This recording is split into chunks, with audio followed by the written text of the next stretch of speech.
Students, आज हम BEd first year का teaching subject teaching of social studies करेंगे। स्टूडेंट जिसके अंदर स्टूडेंट हमने अपनी सेकंड यूनिट स्टार्ट कर रखी है और सेकंड यूनिट का आज हमारा लेक्चर नंबर है 23। लेक्चर नंबर 23 शुरू करने से पहले स्टूडेंट मैं आपको बता दूं कि लेक्चर नंबर 22 के अंदर हमने 22 लेक्चर के अंदर क्या किया। उस लेक्चर के अंदर स्टूडेंट हमने किया कि जो अभिकर्मित अनुदेशन है उसके अंदर रेखीय अभिकर्म। तो जैसे मैंने आपको पहले ही बताया था स्टूडेंट, हमारे जो सिलेबस है सिलेबस के अंदर ओनली जो लीनियर प्रोग्रामिंग दी हुई है, वैसे क्या है इसकी अलग अलग शाखाएं होती हैं, जैसे रेखीय अभिकर्म, शाखात्मक और मैथमेटिक्स। तो स्टूडेंट हमने लेक्चर नंबर 22 के अंदर किया रेखीय अभिकर्म। रेखीय अभिकर्म के अंदर मैं बताया जिसके जो मेन परिपादित हुए हैं रेखीय शैली के वो हुए हैं B.F. स्किनर, क्योंकि जो रेखीय शैली है वो क्या है अनुबंधन सिद्धांत पर B.F. स्किनर के परिपादित की गई है कि किस प्रकार एक जो अधिगम करता है, अधिगम करता सीखते सीखते धीरे धीरे क्या है अपनी अंतिम व्यवहार तक पहुंच जाता है। स्टूडेंट फिर इसकी क्या है हमने इसकी विशेषताएं और गुण क्लियर किए, साथ ही साथ इसकी सीमाएं और दोष भी क्लियर किए। तो स्टूडेंट आज लेक्चर नंबर 23 के अंदर हम करने जा रहे हैं अपना टॉपिक कि अभिकर्मित अनुदेशन सामग्री के निर्माण संबंधी अवस्थाएं। जो अभिकर्मित अनुदेशन है उसके निर्माण के संबंधी कौन कौन सी अवस्थाएं हैं और किस प्रकार इसकी जो तैयारी की जाती है।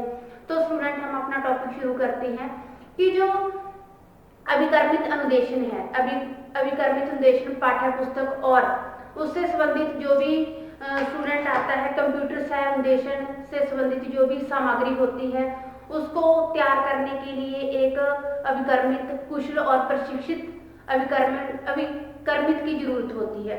तो स्टूडेंट यह निर्माण कार्य जो क्या है मुख्यतः 3 अवस्थाओं के अंदर चलता है। तो वो 3 अवस्थाएं कौन कौन सी हैं स्टूडेंट, इसकी क्या है 3 अवस्थाएं हैं।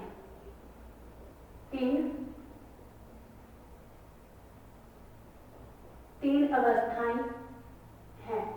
वो 3 अवस्थाएं कौन कौन सी है स्टूडेंट, इसे हम क्या है एक डायग्राम के द्वारा क्लियर करते हैं। 3 अवस्थाएं हैं। पहली है स्टूडेंट जो है तैयारी की अवस्था, तैयारी की अवस्था।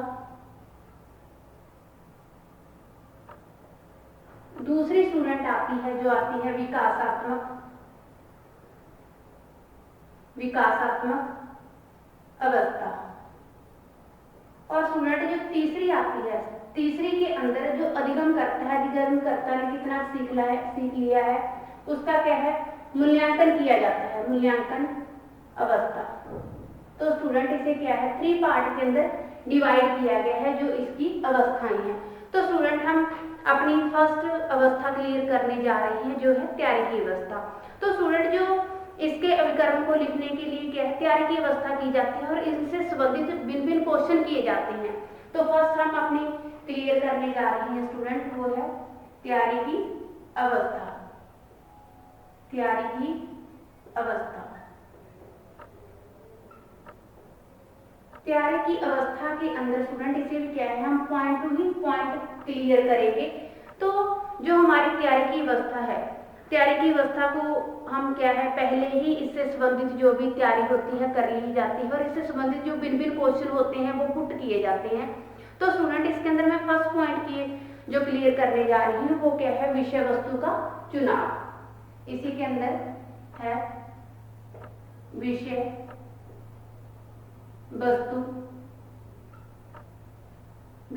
का चुनाव। स्टूडेंट जो भी अधिगम करता है, अधिगम कर्ता के लिए पहले क्या है विषय वस्तु का जो भी चुनाव है कर लिया जाता है। अब जो विषय वस्तु का चयन किया जाता है उसे एक नई दिशा के अंदर सोचने के लिए क्या है निम्न प्रश्न व्यक्त किए जाते हैं। जो विषय वस्तु का चयन किया जाता है और चयन करने के बाद उसे एक नई दिशा के अंदर लेकर जाने के लिए कुछ प्रश्न व्यक्त किए जाते हैं। वो प्रश्न कौन कौन से हैं स्टूडेंट, उससे क्या है हम पॉइंट टू पॉइंट क्लियर करते हैं। जैसे स्टूडेंट इसके अंदर मैं फर्स्ट पॉइंट आपको बताती हूँ कि इस प्रकरण से पहले किसी अभिकर्म का निर्माण तो नहीं हो चुका। जो परिकर्म सिलेक्ट किया गया है इसके अंदर पहले ये सोचना पड़ता है किसी भी विषय वस्तु को एक नई दिशा के अंदर लेकर जाने से समय कि जो परिकर्म का निर्माण हुआ है इससे पहले किसी अभिकर्म का निर्माण तो नहीं हो चुका। क्या है इसके अंदर, इससे पहले किसी अभिकर्म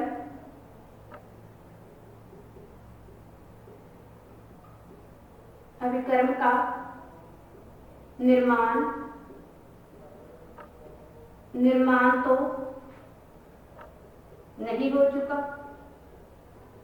क्योंकि ये क्वेश्चन आपसे होता है स्टूडेंट पहले कि जो भी हमने प्रकरण सोचा है इस प्रकरण का निर्माण से संबंधित कोई किसी प्रोग्राम का निर्माण तो नहीं हो चुका, अभिकर्म का निर्माण तो नहीं हो चुका।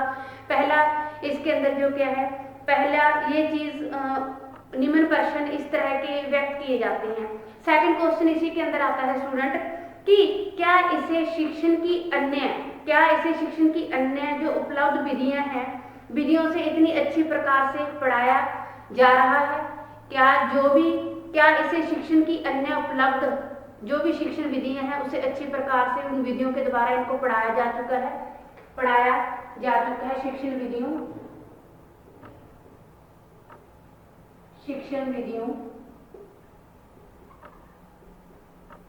शिक्षण विधियों के द्वारा इसे अच्छी तरह से पढ़ाया जा सकता है। अच्छी तरह से पढ़ाया जा सकता है। सेकंड, इस तरह की इच्छा इसके अंदर व्यक्त की जाती है। फिर बात आती है स्टूडेंट इसके अंदर थर्ड जो पॉइंट आता है, क्या इसे परंपरागत विधियों से पढ़ने पढ़ाने के लिए जो शिक्षक और विद्यार्थी हैं दोनों को किसी कठिनाई का अनुभव होता है। जो भी परंपरागत विधियां उसके अंदर मेथड कोई भी यूज किए जा रही हैं, यूज करने के बाद जो भी शिक्षक और विद्यार्थी हैं इनको किसी कठिनाई का अनुभव तो नहीं हो रहा है, वो किसी कठिनाई को महसूस तो नहीं कर रहे। इसके अंदर थर्ड इच्छा ये व्यक्त होती है। फोर्थ स्टूडेंट इसके अंदर ये इच्छा आती है कि क्या इसके ऊपर किसी तरल और समक्रमबद्ध रूप का आयोजन किया जा सकता है, जिससे क्या है जो विद्यार्थी और अध्यापक हैं इसे अच्छे से इंटरेस्ट के साथ उपयोगी जो सिद्ध हो सके उनके लिए, उनके इसके अंदर कुछ ऐसे क्रमबद्ध तरीकों का आयोजन किया जाना चाहिए जो क्या है अधिगमकर्ता के लिए, विद्यार्थी के लिए जो भी कुछ सीखने वो जा रहा है एक फ्रेम से दूसरे फ्रेम तक, एक स्टेप से दूसरे स्टेप तक, क्या वो उनके लिए उपयोगी सिद्ध हो सकते हैं। क्या ऐसा करने से एक विद्यार्थी इसके अंदर रुचि दिखा सकता है। फिर अगला जो पॉइंट है स्टूडेंट हम क्लियर कर रही हैं कि क्या यह विद्यार्थियों को नियमित पाठ्यक्रम के अनुसार सीखना और जानना उन्हें अति आवश्यक है। क्या है स्टूडेंट, इस अगला हमारा जो पॉइंट आता है, क्या यह विद्यार्थियों को नियमित पाठ्यक्रम के अनुसार है, जो भी कुछ सिखाया जा रहा है क्या यह विद्यार्थियों के नियमित पाठ्यक्रम के अनुसार है और सीखना या जानना उन्हें अति आवश्यक है। क्या यह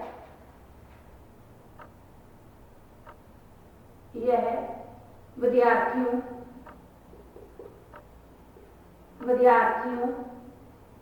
के नियमित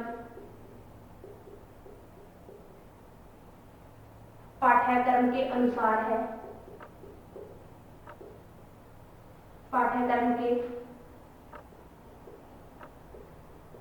अनुसार है, इसे जानना और सीखना क्या है उनके लिए बहुत जरूरी है।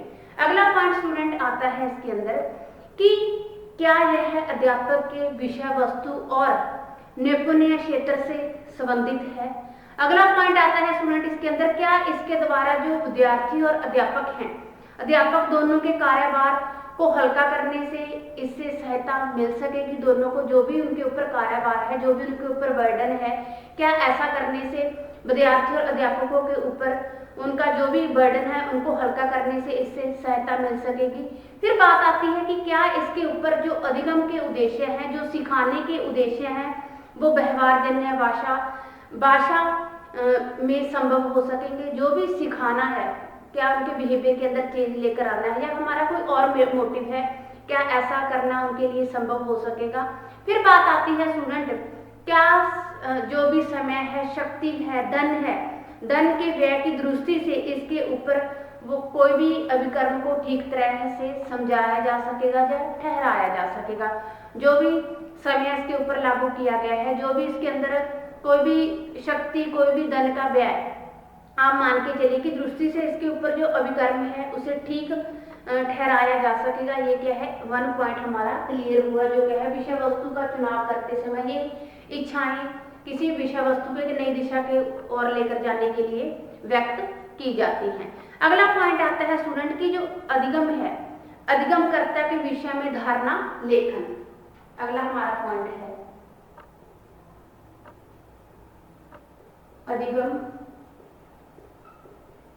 अधिगमकर्ता के विषय में क्या है स्टूडेंट, जो अधिगम करता है, अधिगमकर्ता के विषय में धारण लेखन।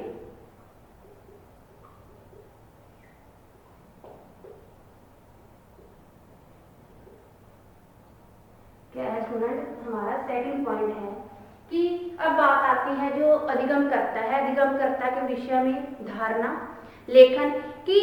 जो अधिगमकर्ता के लिए जो भी किसी भी अभिकर्म का निर्माण किया जाता है, अधिगमकर्ता उसे भली भांति से पहचानता है, जानता है और उसके प्रति क्या है, एक विशेष प्रकार की धारणा करता है, जिसमें वो क्या है स्टूडेंट, किसी अभिकर्म को जान पहचान कर उसका आयोजन करके वो किसी एक विशेष दिशा की ओर बढ़ता है और उससे बढ़ने से क्या है, उसका एक आयोजन भी करता है और उसमें अधिगमकर्ता की जो भी क्या है, बुद्धि है, आर्थिक है, सामाजिक और राजनीतिक पृष्ठभूमि है, शिक्षा संबंधित आप लगा लीजिए, अभिरुचि लगा लीजिए, चाहे उसका पूर्व का कोई भी ज्ञान है, उससे स्पष्ट अभिलेख एक अभिकर्म में जाने जाते हैं, जब उनको क्या है स्टूडेंट आवश्यक होता है एक अभिकर्ण के लिए ये सारी चीजें करना।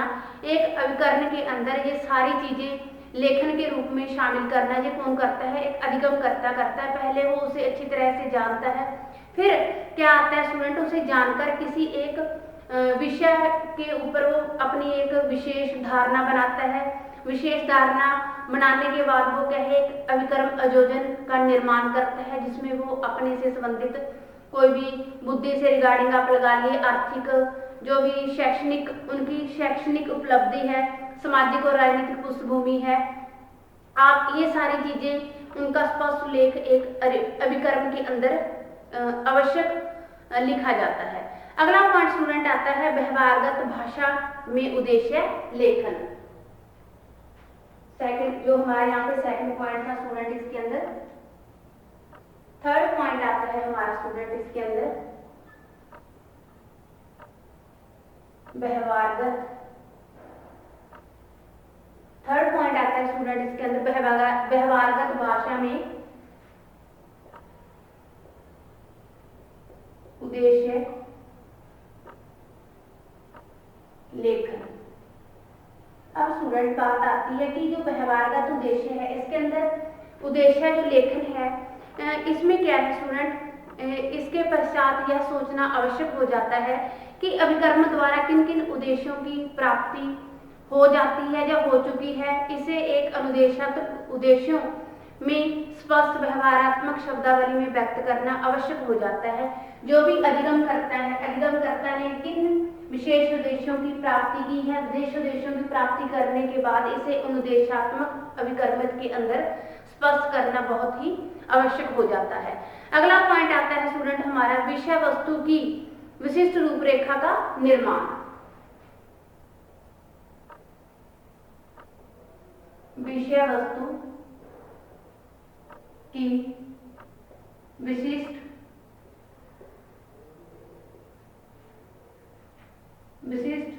रूपरेखा का निर्माण।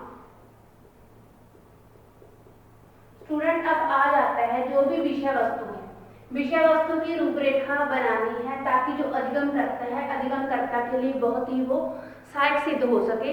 तो स्टूडेंट जो भी इससे संबंधित उद्देश्य है, विश्वविद्यालय है, शिक्षा बोर्ड है और विश्वविद्यालय द्वारा निर्धारित पाठ्यक्रम के आधार पर ही विभिन्न स्रोतों का इसके अंदर क्या है सहारा लिया जाता है। वो कौन कौन से स्रोत हैं जिनका सहारा लिया जाता है, जैसे मान लो कोई भी इससे संबंधित विषय वस्तु है, अध्ययन के क्षेत्र में कोई भी संदर्भ में उसका अपना निजी अनुभव, अध्ययन और निरीक्षण का कार्य हो जाता है। कोई भी संबंधित विषय वस्तु से संबंधित कोई भी क्षेत्र है, संदर्भ है, उनसे ही संबंधित, उनसे एक्सपीरियंस रखते हुए उनका अपना निरीक्षण, निजी अनुभव और अध्ययन हो जाता है। जैसे और मान लीजिए कि निर्धारित पाठ्यक्रम का निर्धारण किस प्रकार हुआ है। फिर आ जाता है जो संबंधित पाठ्य पुस्तकें हैं, जो संदर्भ सूची हैं और हस्तलिखित कोई भी पुस्तिकाएं हैं, निर्देश पुस्तिकाएं हैं। फिर वास्तविक अनुभव संबंधी प्राकृतिक स्रोतों का अध्ययन और विश्लेषण भी इसके अंदर स्थित ऐड होता है, सम्मिलित होता है।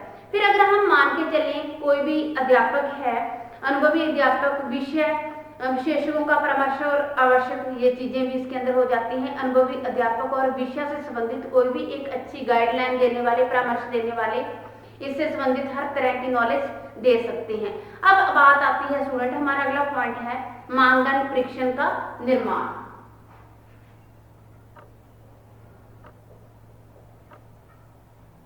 मानदंड परीक्षण का निर्माण।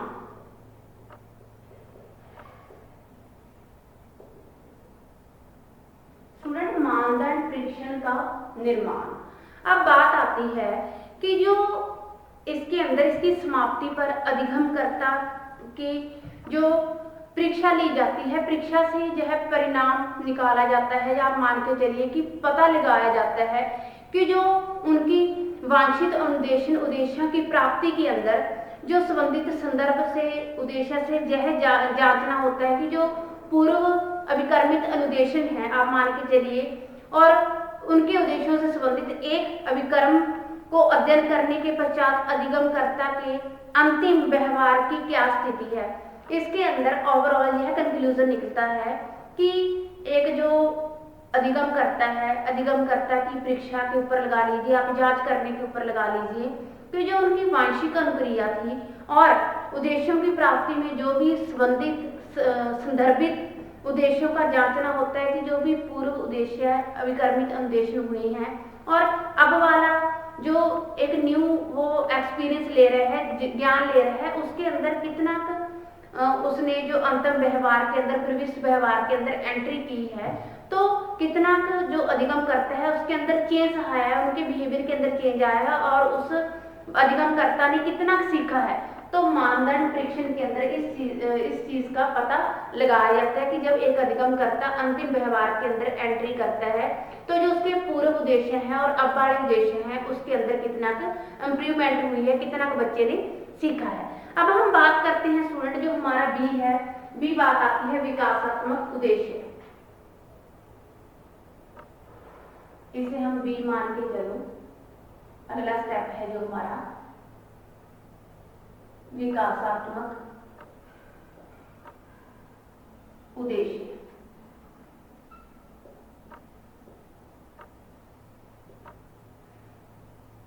विकासात्मक उद्देश्य स्टूडेंट, अब विकासात्मक उद्देश्य के अंदर एक जो अधिगम करता है वो क्या है, दूसरी अवस्था में अभिकर्मन लेखन का वास्तविक कार्य संपन्न हो जाता है इसके अंदर।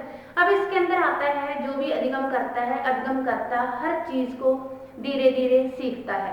अब इसके अंदर वो दूसरे स्टेप के अंदर एंट्री करता है, क्योंकि वो दूसरे पद तक तब तक नहीं पहुंच जाता जब तक वो जो फर्स्ट स्टैंजा है, जब फर्स्ट पद है उसके बारे में अच्छी तरह से अवगत ना हो जाए।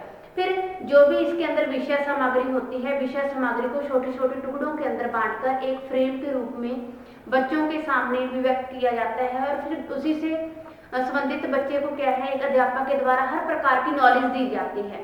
तो बीच बीच के अंदर एक अध्यापक और अधिगमकर्ता के अंदर अंतक्रिया भी होती है, ताकि एक शिक्षक को अपने शिक्षण के द्वारा और बच्चे के द्वारा यह पता चल जाता है कि जो उसने पढ़ाया है क्या वाकया ही अधिगमकर्ता ने, एक विद्यार्थी ने अच्छे से सीखा है। तो इस प्रकार जो विकासात्मक अवस्था है, विकासात्मक अवस्था के अंदर अधिगमकर्ता धीरे धीरे अपने अंदर चेंज लाकर, चाहे आप मान के चलो कि धीरे धीरे सीखता हुआ वो अंतिम व्यवहार के अंदर एंट्री करता है। तो इस जो क्रियात्मक रूप से अगर हम इसे देखें तो इसका जो लेखन है, लेखन का कार्य 3 चरणों के अंदर इसको संपन्न किया जाता है। वो 3 चरण कौन कौन से हैं? जैसे आप मान के चलिए पद लेखन, पद अभिकर्मित और अनुदेशन संपादन। इसको 3 पार्ट के अंदर इसका जो कार्य लेखन है वो संपन्न होता है। वो है पद, क्या है स्टूडेंट, फर्स्ट आ जाता है हमारा पद लेखन, पद अनुक्रमण, पद लेखन, पद अनुक्रमण और अनुदेशन। क्या हुआ स्टूडेंट, इसे 3 कर्मों के अंदर इस लेखन को संपन्न किया जाता है। जैसे मैंने बताया, फर्स्ट है पद लेखन, दूसरा आ जाता है पद अनुक्रमण और तीसरा आ जाता है अभिकर्मण, जो अभिकर्मण संपादन। क्या आ जाता है स्टूडेंट हमारा थर्ड जो पॉइंट है वो है अभिकर्मण संपादन। तो ये स्टूडेंट हमारा हुआ विकासात्मक अवस्था की एक, जो हमारी तैयारी की अवस्था के बाद विकासात्मक अवस्था के अंदर बच्चा एंटर करते हैं और उसके अंदर बिहेवियर के अंदर ये चीजें आती हैं और पुनर्वलन के द्वारा अध्यापक के साथ अंतक्रिया करके वो अपने अंतिम व्यवहार के अंदर एंटर करता है। और इसे जो लेखन कार्य है इससे संबंधित वो 3 चरणों के अंदर संपन्न होता है। वो 3 चरण कौन कौन से हैं? पद लेखन, पद अनुक्रमण और अभिकर्मण संपादन। अब थर्ड आता है हमारा जो है मूल्यांकन अवस्था।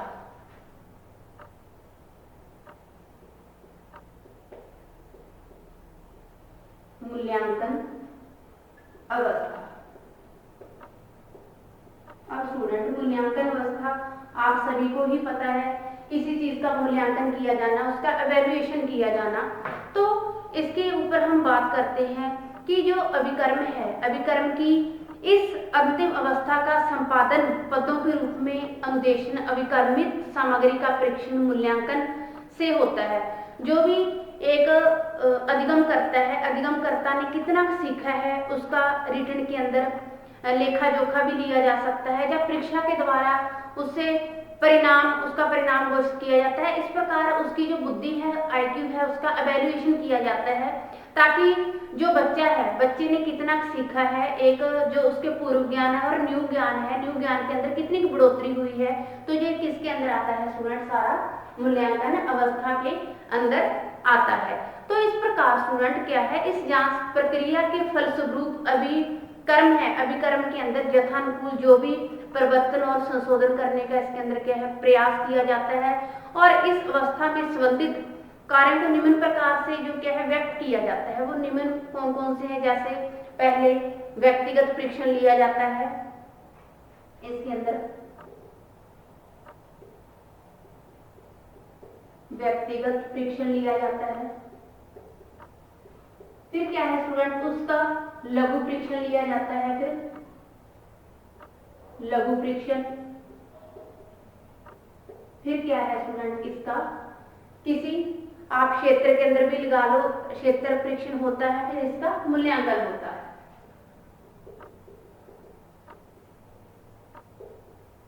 क्षेत्र परीक्षण,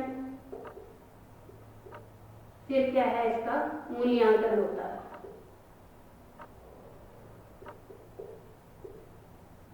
तो ये स्टूडेंट क्या आता है? ये सारी मूल्यांकन अवस्था के अंदर आता है। जो भी एक अधिगम करता है, अधिगमकर्ता ने कितना सीखा है, इसका एक जो अध्यापक है, अध्यापक परीक्षा के द्वारा भी चाहे कोई किसी तरह की क्वेश्चनिंग पुट करके भी उसका लेखा जोखा तैयार करता है, परिणाम घोषित करता है।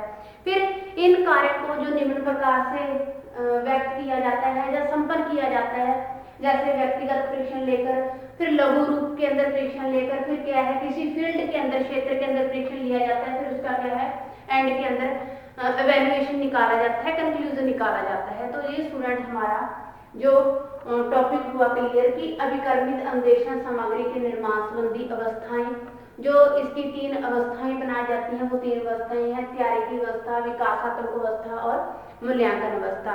जो तैयारी की अवस्था है, तैयारी की अवस्था के अंदर हमने क्या है 5 पॉइंट क्लियर किए।